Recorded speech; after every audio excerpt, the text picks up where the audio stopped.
নামটো তেওঁ জানে কি হ'ব নামটো মই দিছোঁ হাজাৰ মিছা কথা কোৱা হিমন্ত বিশ্ব শৰ্মা ডাঙৰীয়া এইটো হ'ব চিনেমাৰ টাইটেল আৰু বাংলাদেশ কৈছে ক'লে নেকি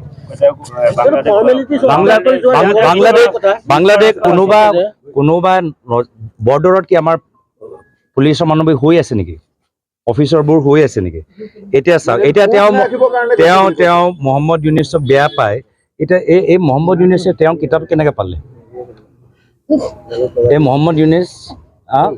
তেওঁ কিতাপটো কেনেকৈ পালে এতিয়া এই সময়ত মহম্মদ ইউনুছ ভাল আজি বেছি দিন হোৱা নাই কিতাপটো কি 1.5-2 বছৰ আগত তেতিয়া ভাল তেতিয়া গম পোৱা নাছিলে এতিয়া মহম্মদ ইউনুছ বেয়া তো সেইকাৰণে এইবোৰ চব মই কৈছোঁ নাই 10 তাৰিখে মানে কিছুমান বলিউড চিনেমা থাকে না আমি হিৰোবোৰ চাওঁ পোষ্টাৰবোৰ চাব লাগে খুব ভাল হ'ব যে আমি সব টিকেট লওঁ ফাৰ্ষ্ট ডে ফাৰ্ষ্ট শ্ব' চাওঁ পিছত গৈ ক'লে মোৰ গোটেই মানে পইচাটো গ'ল মইতো আন্দোলন কৰিবলৈ বিচাৰিছো 10 তাৰিখে আগতে কওক না মই আন্দোলন কৰিবলৈ বিচাৰিছোঁ মইতো আন্দোলন কৰিবলৈ বিচাৰিছোঁ কি 10 তাৰিখে আগুৱাই দিয়ক মইতো আগুৱাবলৈ বিচাৰিছোঁ অলপ দেৰি পিছত মই ধৰ্ণা দিব লাগিব মই কওঁ নেকি কৰিব লাগে তেওঁ মোৰ কথা শুনিছে নেকি মই কৈছোঁ SIT আগুৱাই দিয়ক আমিও কৈছোঁ ৰাইজে কৈছে যে ইমান কথা যে কৈ আছে তেওঁ ডাবল ইঞ্জিনৰ চৰকাৰ কেন্দ্ৰ তেওঁলোকৰ চৰকাৰ ৰাজ্য তেওঁলোকৰ চৰকাৰ কেন্দ্ৰত মানে সব CBI সব বহি আছে তো তেওঁ ছেপ্টেম্বৰলৈকে কিয় বহিব ইমান যদি গুৰুত্বপূৰ্ণ তথ্যবোৰ পালেই তেতিয়া ছেপ্টেম্বৰ কাৰণে কি ৰ'ব মই যে কৈছোঁ নে কিছুমান যে চিনেমা বিগ বাজেট চিনেমা দেই এইটোও বিগ বাজেট প্ৰডাকশ্যন বহুত ইয়াত টকা পইচা খৰচ হৈছে এইটোও বিগ বাজেট দেই কিন্তু বিগ বাজেট যেতিয়া স্ক্ৰিপ্টটো ভাল নাথাকে যিমানে পইচা খৰচ নকৰক ফ্লপ হ'বই আৰু এইটো মানে মহা ফ্লপ এইটো ৰাহুল ডাঙৰীয়া বডি ডাবলতকৈ বেছি ডাঙৰ ফ্লপ হ'ব চাওক পাকিস্তানৰ ওপৰত মই যিদৰে সমালোচনা কৰিছোঁ বিভিন্ন সময়ত তাৰতো প্ৰমাণ মই বাৰম্বাৰ দিছোঁ কিন্তু পাকিস্তানৰ যিদৰে তেওঁ কোৱা মতে মই সমৰ্থন কৰিছোঁ তাৰ এটাও প্ৰমাণ তেওঁ দিয়া নাই মইতো বাৰম্বাৰ মিডিয়াসকলক আমি কেনেদৰে পাকিস্তানত আমি আন্তঃৰাষ্ট্ৰীয় মঞ্চত শ্ৰীলংকাত গৈ আমি পাকিস্তানৰ প্ৰতিনিধিসকলক কেনেদৰে আন্তঃৰাষ্ট্ৰীয় মঞ্চত আমি সমালোচনা কৰিলোঁ তাৰতো প্ৰমাণ দিলোঁ আনকৈ যি এটা যি লেখৰ ভিতৰত মই পাকিস্তানক সমালোচনা কৰিলোঁ তাৰো প্ৰমাণ দিলোঁ আৰু সেই কিতাপৰ সম্পাদক কোন আছিলে যিজন কিতাপৰ ভিতৰত মই পাকিস্তানৰ ওপৰত এটা লেখ লিখি পাকিস্তানী নীতিক মই সমালোচনা কৰিলোঁ তাৰ সম্পাদকজনটো বিজেপি উপসভাপতি সম্পাদনা কৰা কিতাপত মই পাকিস্তানৰ সম্পৰ্কত মই সমালোচনা কৰিছোঁ কিন্তু তেওঁ যে বিভিন্ন ধৰণৰ অভিযোগ যে উত্থাপন কৰি আছে এটাও প্ৰমাণ তেওঁ দিয়া নাই আৰু সেইকাৰণে যোৱাকালি কোনে বাৰ্তা দিলে মোৰ মতে অসমৰ মুখ্যমন্ত্ৰীয়ে বাৰ্তা দিয়া নাই যোৱাকালি আপোনালোকক এই যে তেওঁ নিজে স্বীকাৰ কৰিছে হাজাৰ মিছা কথা কোৱা হিমন্ত বিশ্ব শৰ্মা ডাঙৰীয়া তেওঁহে আপোনালোকক সম্বোধন কৰিছে অসমৰ মুখ্যমন্ত্ৰীয়ে কৰা নাই হাজাৰ মিছা কথা কোৱা হিমন্ত বিশ্ব শৰ্মা ডাঙৰীয়া আপোনালোকক সম্বোধন কৰিছে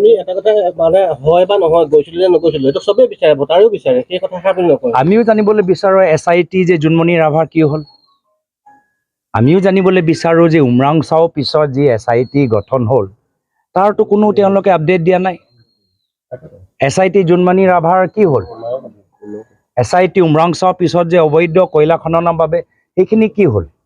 এই গোটেই তেওঁলোকৰ SIT ৰাজনৈতিক উদ্দেশ্যেৰে কৰিছে তেওঁ নিজে জানে যে তেওঁলোকৰ ওচৰত কোনো তথ্য নাই সেইকাৰণে এতিয়া ছেপ্টেম্বৰলৈ ঠেলিবলৈ বিচাৰিছে মই কৈছোঁ এই ছেপ্টেম্বৰ 10 তাৰিখে এনেকুৱা তেওঁলোকৰ মাজত এটা ৰাজনৈতিক ভূমিকম্প তেওঁলোকৰ মাজত হ'ব গতিকে তাৰপিছতো লুকাব নোৱাৰিব আৰু ছেপ্টেম্বৰ 10 তাৰিখে মুখ্যমন্ত্ৰী মহোদয়ক অসমৰ ৰাইজৰ সন্মুখত আঁঠুকাঢ়ি ক্ষমা বিচাৰিব লাগিব যে ইমান যে দিন তেওঁ পকাই ৰাখিলে মিছা কথা কৈয়ে থাকিলে এই যে জুমলা ওলাব 10 তাৰিখে মই কৈছোঁ তেওঁ যে ৰাহুল গান্ধী ডাঙৰীয়া বডি ডাবল যে কৈ থাকে এইটো ৰাহুল গান্ধী ডাঙৰীয়া বডি ডাবলকে আৰু সাংঘাতিক জুমলা এইটো ইয়াৰ উদাহৰণ জানে ইয়াৰ উদাহৰণ হৈছে সেই গছপুলিৰ দৰা ডিম কৈ থাকিব তাৰপিছত কি হ'ল 10,000 টকা কোনো নাপালে এইটো মানে 15 লাখ জুমলাৰ দৰে 15 লাখ টকা পাব এই বাইদেউ পাবই আৰু পিছত একোৱে নোলালে ফুচ তো 10 তাৰিখে এইটো আটাইতকৈ এটা মানে বেলুন ফুটিব ফুচটো হ'লেই লাহে লাহে এতিয়া 10 তাৰিখে এতিয়া তেওঁ মানে তেওঁৰ নিজৰ এটা লজ্জাজনক স্থিতি হ'ব উল্টাই হৈয়ে গৈছে তো মই কৈছোঁ মই তেতিয়াৰ পৰা খুলি আছোঁ মইতো তথ্য দি আছোঁ মই প্ৰমাণ দি আছোঁ তেওঁ এতিয়ালৈকে এটাও প্ৰমাণ দিয়া নাই অভিযোগৰ বাহিৰত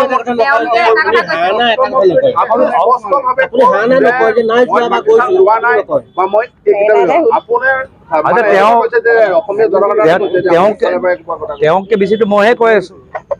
মইতো এতিয়া চাওঁ তেওঁক ইমান যে মানে মিছলীয়া তেওঁলোকৰ দল এতিয়া তেওঁ কৈছে যে এই বেদ প্ৰতাপ বৈদিক কোন হয় মই চিনি নাপাওঁ কৈছে নেকি আপোনাক আচ্ছা চিনি নাপাওঁ কৈছে আচ্ছা মোৰ ফেচবুকত যোৱাকালি বিজেপি বিধায়ক সি আকৌ বেদ প্ৰতাপ বৈদেৱক চিনি পায় এয়া হ'ল বিজেপি বিধায়ক সুশান্ত বৰগোহাঁই তেওঁ মোৰ ফেচবুক পেজত গোটেই বুজাই আছে যে বেদ প্ৰতাপ বৈদিক কোন হয় জ্যেষ্ঠ সাংবাদিক হয় তেওঁ গৈছে তেওঁ টুইটাৰত কি টুইট কৰিছে এই কি কথা হ'ল যে বিজেপি বিধায়ক বেদ প্ৰতাপ বৈদিকক চিনি পায় আৰু বিজেপি মুখ্যমন্ত্ৰী বেদ প্ৰতাপ বৈদিকক চিনি নাপায় তো কোনোবাটো সঁচা কৈ আছে কোনোবাটো মিছা কথা কৈ আছে এইখন বিজেপি চৰকাৰতো এটা সাংবাদিকজনক যেতিয়া এপেক্স বেংকৰ কৰা বাতৰিবোৰ ভাল নাপালে